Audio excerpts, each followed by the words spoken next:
Depuis la fin de l'année passée, nous travaillons beaucoup avec l'Institut de l'aviation de Moscou sur la nacelle de l'aéronef de 2000 m3. La société Aeronova est responsable pour le système de propulsion. Le moteur, le système de carburant, le système de contrôle de ce moteur, la transmission pivotante, nous l'avons presque entièrement conçu et il en reste un peu. Mais c'est juste au niveau de son installation à l'intérieur de la nacelle. Nous créons des hélices nous-mêmes, aussi bien que le système électrique. Nous avons discuté avec l'IAM de ce qu'ils pouvaient faire de leurs tâches et voilà, tout récemment, nous avons signé un accord de coopération dans lequel nous avons pleinement convenu de la spécification technique pour le développement. Donc, pendant les 2 premiers mois, c'est la première étape qui sera en cours. Elle sera consacrée au projet préliminaire pour lequel nous avons beaucoup de données initiales, ce qui est évident. Les conceptions, les estimations du poids et d'autres choses dont nous avons besoin. Une fois que nous fournirons les données initiales, cette première étape du projet préliminaire commencera pour durer 2 mois. Nous aurons déjà plusieurs modèles 3D avec la conception industrielle de ces nacelles. Nous créons une nacelle super moderne, belle, fonctionnelle, légère, solide. En général, nous ne nous limitons à rien.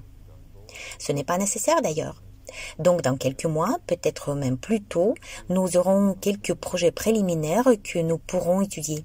C'est-à-dire à ce niveau, nous avons progressé de manière significative. En général, nous avons déjà publié une petite vidéo sur Nova 1. Nous l'avons filmée très vite, sans scénario, sans rien. Vous avez pu voir M. Chamil, un jeune concepteur de l'IAM qui travaille chez nous à plein temps. Il a tout expliqué très simplement. Voici le moteur, les contrôleurs, etc.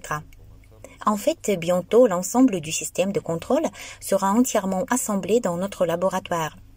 Il y aura tous les systèmes de commande connectés à tous les contrôleurs, puis avec les moteurs, les cartes BMS, les batteries, un tas de capteurs et de magnétomètres, ainsi que les cerveaux pour la queue pour faire tourner l'hélice. C'est-à-dire que tout sera déjà assemblé. Les caméras vidéo et les émetteurs radio fonctionneront et il ne restera qu'à tout installer dans le dirigeable Nova 1 lui-même. Et selon notre plan, oui, nous avons un plan que nous respectons, nous prévoyons de décoller notre dirigeable d'ici la fin du mois de février. Maintenant, nous choisissons activement le tissu à partir duquel nous réaliserons le dirigeable lui-même, c'est-à-dire son ballon intérieur. Nous avons finalement aménagé notre atelier avec les imprimantes 3D qui étaient utilisées comme entrepôt pendant que des travaux de rénovation étaient en cours dans cette pièce-là. Nous avons commencé à imprimer des systèmes d'air et de gaz. Une partie des vannes a été achetée, une autre partie devra être imprimée. Ces ventilateurs qui vont souffler les ballons seront également imprimés. En général, tout est fait pour lancer ce dirigeable à la fin du mois de février. Nous avons déjà commencé à produire l'empennage pour sa queue. L'empennage est recouvert du même tissu que les ailes des avions. Par conséquent, l'essentiel pour le moment est de choisir le tissu. Nous avons observé toutes les variantes. En fait, pour cet aéronef, nous n'avons pas besoin de tissu sérieux de classe supérieure. En général, il y a des caractéristiques claires et évidentes pour ça. Les tissus existent sur le marché. Il n'y a rien à inventer de nouveau. Nous avons le choix. Au mois de décembre, nous avons reçu environ 12 échantillons de tissus de différents fabricants. À présent, ils sont tous testés dans le laboratoire selon une certaine méthodologie. Car il est clair qu'il y a des caractéristiques estimées et il y a des nuances que nous allons souder, déchirer, regarder comment le tissu est soudé, quelle est sa résistance à la rupture simple et à la rupture lors de la coupe, comment il retient l'hélium, comment il le fait après le soudage, etc. Nous nous sommes penchés sur la sélection de ce tissu jusqu'à la fin du mois de janvier. Et maintenant, avec tous les fournisseurs, il est déjà convenu quel type particulier nous voulons prendre. Nous le recevrons sous une semaine. Tout est prêt. La table de découpe est prête, l'équipement de soudage est prêt. Nous sommes donc prêts pour le fait que jusqu'à la fin du mois de février, tout sera soudé. Le système de contrôle est prêt, les moteurs sont prêts, Cela signifie que notre premier petit dirigeable décollera à la fin du mois de février pour tester le système de contrôle. Naturellement, chaque dirigeable souple doit être coupé puis soudé. En ce qui concerne le premier dirigeable Nova 1, nous savons déjà lequel de nos sous-traitants va le couper et le souder. Mais en parallèle, nous sélectionnons notre propre matériel, car couper et souder le dirigeable Nova 2 coûtera cher. Il est vraiment moins cher d'acheter une machine à découper et une machine à souder que de commander sa découpe et sa soudure à des tiers.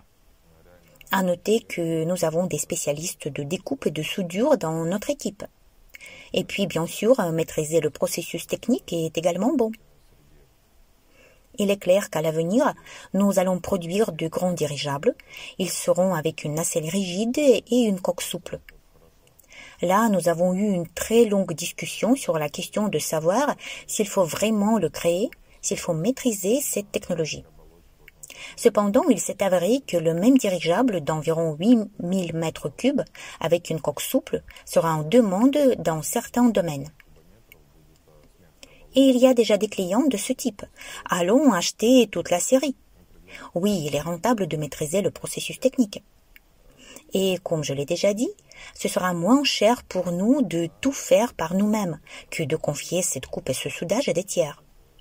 Donc, une telle décision a été prise et nous nous y sommes également engagés. La question de savoir ce que nous allons couper et souder se pose toujours. Avons-nous ces tissus en Russie? Sinon, où pouvons-nous acheter ces tissus? En général, dans notre pays, nous avons des fabricants intéressés qui sont prêts, en partenariat avec nous, à maîtriser la production du tissu nécessaire, du tissu composite, naturellement avec la largeur et les caractéristiques nécessaires, et cela dans les volumes dont nous avons besoin. Naturellement, la maîtrise d'un tel processus technique demande du temps et de l'argent. Et parallèlement, il y a du tissu que nous pouvons acheter et fabriquer ce dirigeable. Et nous pouvons l'acheter en Russie, mais il y a des nuances, et dans les pays étrangers. Dans les pays qui nous livreraient ce tissu avec plaisir. Dans les pays qui vont livrer le tissu et dire « Oh, je ne savais pas où je le vends ». Et même dans les pays qui diront « Oh, impossible », nous vendrons ce tissu par l'intermédiaire de la Turquie. C'est aussi possible. En général, nous avons du matériel pour couper et souder. À propos des tissus, Vadim Zubkevich a dit dans le podcast que les bases modernes sont tressées, les fils modernes et les imprégnations modernes sont des centaines de fois plus fortes et meilleures que les tissus qui ont été utilisés dans le temps. Donc le dirigeable moderne. La question est maintenant de savoir qui va produire ces tissus. Cependant, cela finira par se résoudre.